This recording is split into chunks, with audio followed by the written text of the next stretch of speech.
Stand by for koolNews Primetime, ladies and gentlemen. Stand by for koolNews Primetime.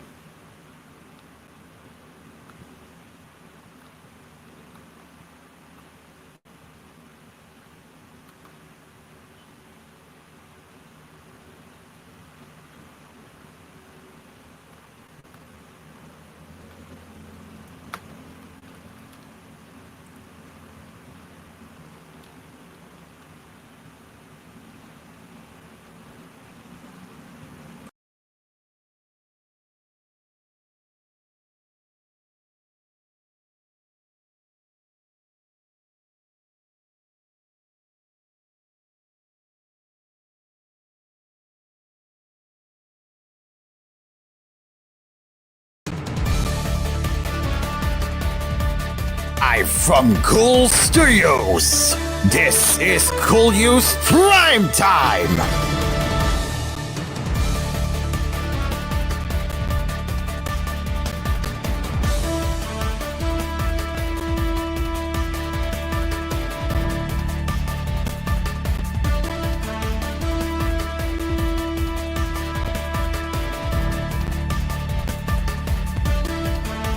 Good evening, Luzon, Visayas, and Mindanao. This is koolNews Primetime. I am Cairo, and we are live on Cool FM and also on News Radio 93.1, where we share some latest news headlines that care for you.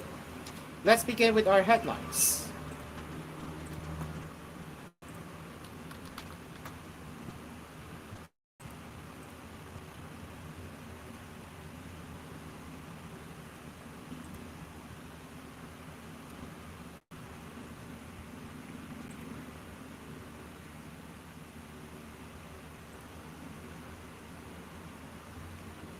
Test, test, test. Okay. Okay, so we're just making sure it's outputting. Okay. Right, let's begin with our headlines. The International Criminal Court's announcements on the arrest warrant for former President Rodrigo Duterte will come from its official channels, its spokesperson Fadi El Abdallah told Inquirer.net on Monday. Over the weekend, reports came out that the ICC issued an arrest warrant for Duterte for his crimes against humanity allegedly committed during his administration's bloody war on drugs that started when he was mayor of Davao City. Fadi El Abdallah said in a message to Inquirer.net, "We are not commenting on reports. ICC announcements come from our official channels." The court has not issued any press release about this matter. The Office of the Prosecutor has an ongoing investigation in relation to the situation in the Philippines, he added. Confidentiality is a crucial part of this work. It is essential to protect the integrity of investigations and to ensure the safety and security of victims and witnesses, he also said.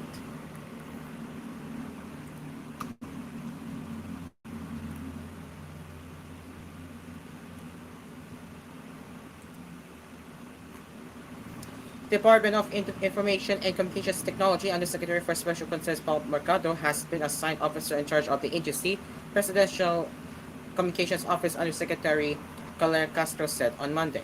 She announced it through a Viber message to reporters. Ivan Uard resigned from his post as DICT Secretary, Castro said last Friday.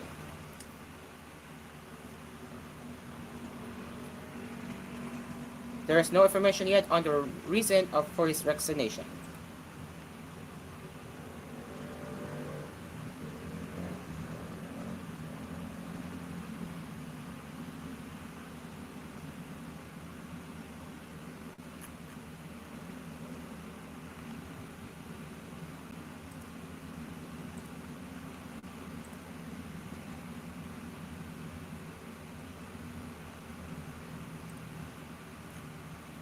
The Department of Transportation must extend train and busway operating hours while the Infancia de los Santos Avenue is being rehabilitated, Akbayan Party List Representative Percival Sedana said on Monday.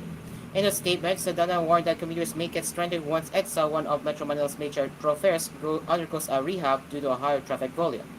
Previously, the Metropolitan Manila Development Authority said the EDSA rehab will start in March, with the southbound lanes getting the equipment first. It is necessary now to extend the operating hours of MRT, LRT, and now even the EDSA bus carousel because the EDSA rehabilitation would really cause heavy traffic, Sedana said in Filipino. Private vehicle owners have an option, but the commuters do not have one. They should ensure that public transportation is sufficient, he added. According to Sadana, they understand that the rehabilitation of EXA is a significant project, but the welfare of commuters is also important.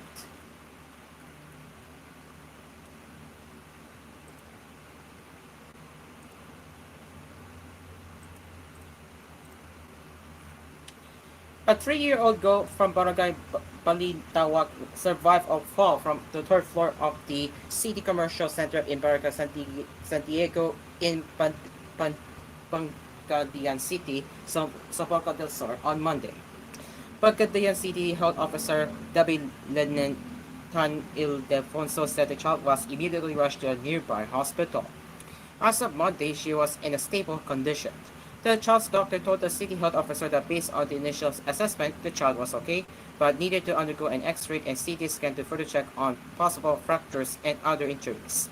Police said the girl was with her mother, who was at the mall about lunchtime to check on gadgets displayed on the third floor. While the mother was selecting a mobile phone, she temporarily lost sight on her daughter, according to the police. She thought that her daughter was still standing beside her when loud shouts from other shoppers startled her as the child fell from the third floor to the ground floor of the building. Witnesses said that while the mother was focused on the mobile phone display, the child wandered around the area and approached the escalator. The, grab, the child grabbed the rubber handrail, which caused her to be pulled in, and then she fell to the ground floor. She landed on a glass display counter containing lotions and boxes of beauty products, which helped cushion the impact of the fall. The Aldefonso said they were still awaiting the results of the child's other examinations, but they remain hopeful. After the child's doctor reported that she could follow comments, was conscious, and could talk, and that they detected no neurologic deficits so far.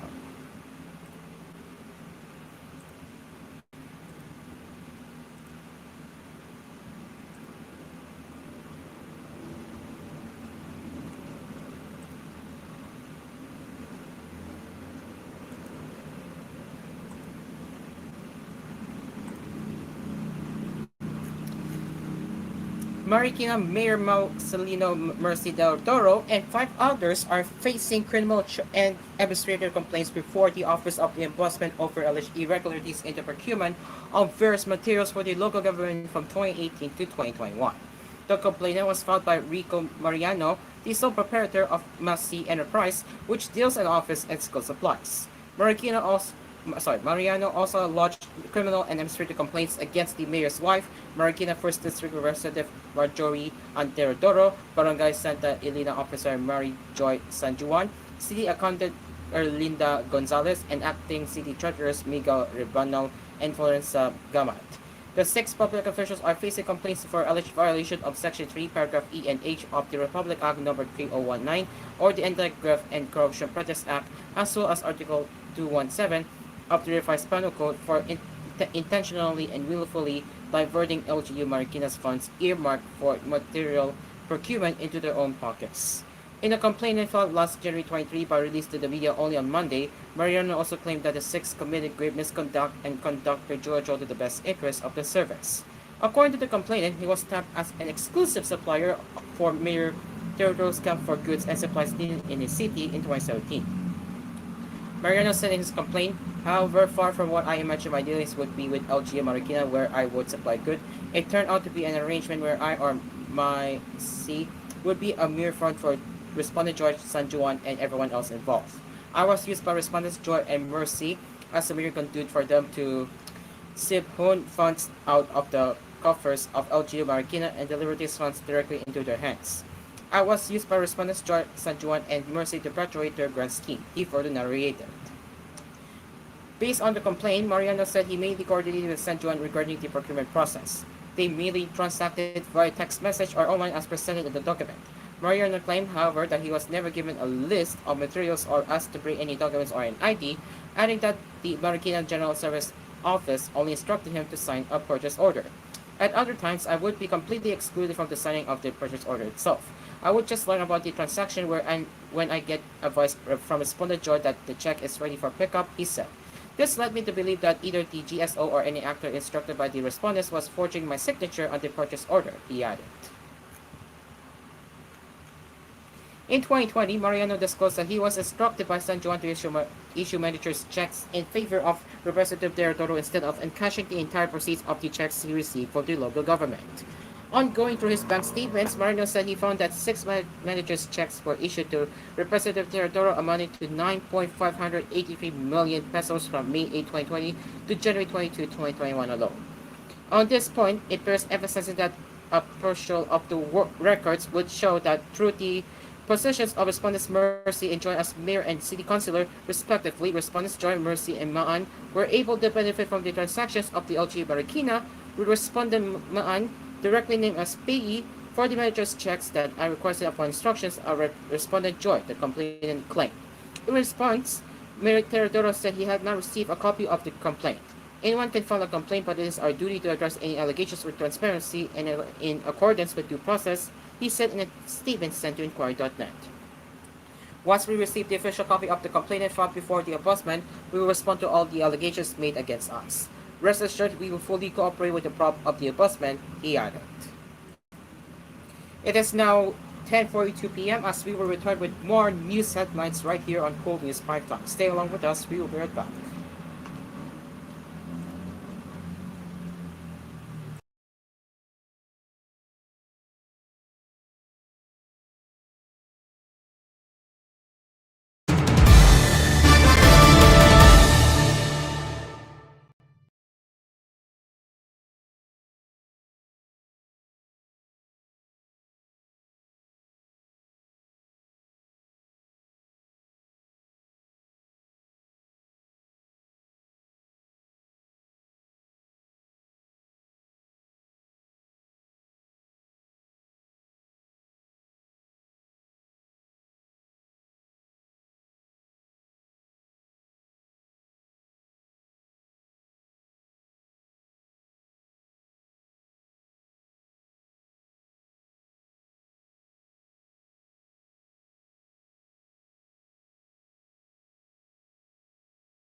Welcome back to koolNews Primetime.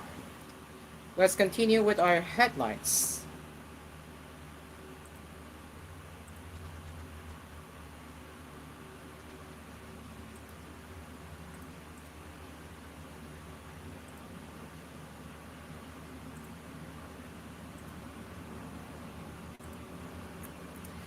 Vlogger is Isagani Dan Kamare Kanja, known as Boy Netro of Kalinog Town, Iloilo, is appealing for help after setting himself on fire to create content on Sunday, March 9. In a video he posted, Kanja drank gasoline and burned himself with it before he touched with a stick up with flames held by another person. He was subsequently engulfed by the flames. 3 hours later, he posted a video showing he was in the hospital to have himself treated for burns. Kanja did not mention who put out the fire and the person who brought him to the hospital. He warned his viewers, especially children, not to follow his actions as he only did it to create content for his blog. Before the controversial video, he also posted content where he ate detergent powder and laundry soap and drank bleach. There was also a time when he tasted an ember, stiffed his bread with worms, and drank gasoline.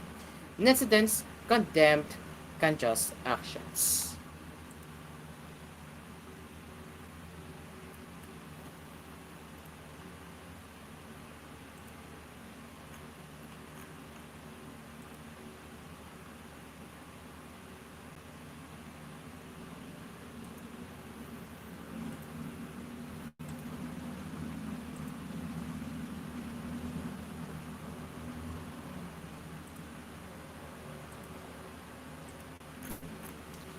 Revenue shares amounting to 143 million pesos from taxes paid by business collectors in the Subic Bay Freeport were distributed to neighboring communities, the Subic Bay Metropolitan Authority said on Monday. According to SBMA Accounting Department, the amount released accounted for 2% of the 5% tax on gross income paid by Freeport locators from July to December 2024. The remaining 3% of the taxes collected are remitted directly to the national government. The revenue shares for this period dropped significantly from 204.7 million pesos recorded from January to June 2024. Olongapo City, the largest beneficiary since 2011, received 33.48 million pesos, followed by Subic and Zambales with 21.48 million pesos. Other recipients include Tina Lupihan, Bataan, with 17.83 million pesos, San Marcelino, Zambales with 17.90 million pesos, Hermosa, Bataan with 15.33 million pesos, Castellijos, Zambales with 30.02 million pesos, Moron, Bataan with 12.66 million pesos, and San Antonio, Zambales with 12.17 million pesos.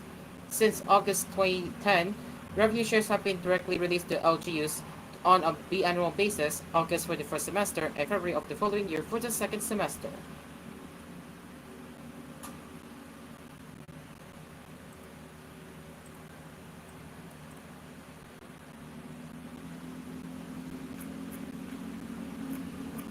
Excuse me.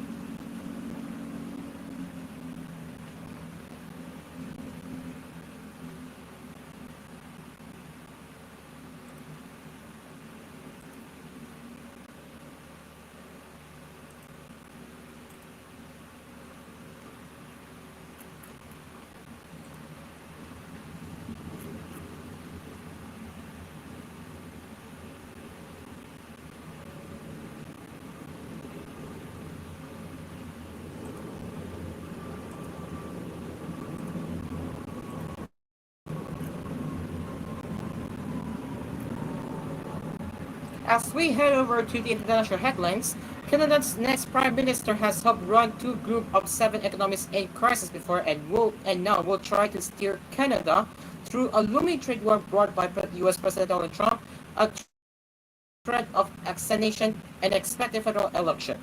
Former central banker Mark Carney will become Prime Minister after the governing Liberal Party elected him its leader Sunday in a landslide vote with 85.9% support. Carney, who is the age of 59, replaces Prime Minister Justin Trudeau, who announced his resignation in January but remains Prime Minister until his successor is sworn in the coming days. Carney is widely expected to trigger an election in the coming days or weeks amid Trump's sweeping threats.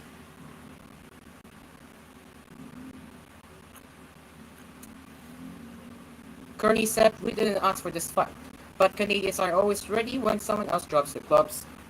The Americans, they should make no mistake, a trade as in hockey, Canada will win."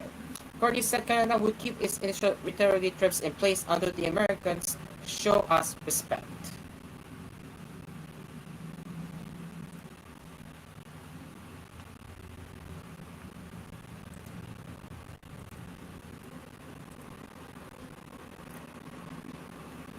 Returning to national headlines, as the Bureau of Immigration has started inquest proceedings for 549 foreign nationals arrested in two recent raids on illegal Philippine offshore gaming operators, POGOs, the Presidential Anti-Organized Crime Commission said Sunday.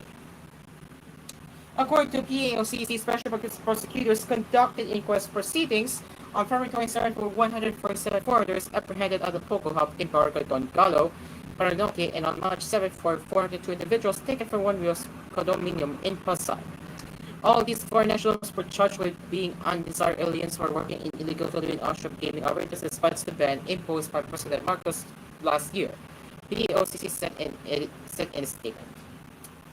Of the 544 nationals, 18 are also facing additional charges for alleged violations of the Anti-Trafficking in Persons Act, the agency said. But this PLCC stated that all foreigners, except for the 18 facing charges who now undergo summary deportation, with Chinese nationals to be repatriated via a charter flight funded by the government. PAOCC Executive Director Gilbert Cruz said authorities are expediting the deportation process to prevent overcrowding in detention facilities. He said, "We are in a hurry because we are not near our tipping point. 899 foreign nationals are already under detention."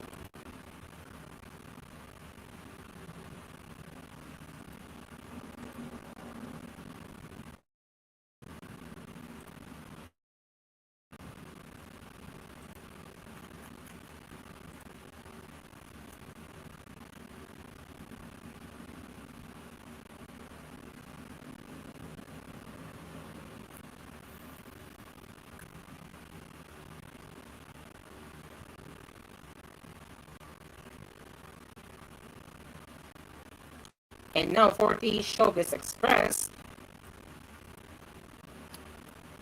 the Zia Ramos is grateful after finishing fifth place in Miss Global 2025, declaring that with the non-Filipino screens at another level to it. Already impressed with how Zina Ramos podium finished in the recently concluded Miss Global 2025 pageant in Thailand.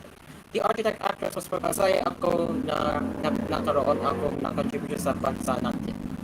It's such a privilege to even compete internationally and more so to get a placement makaroon ng corona para sa Pilipinas, she continued.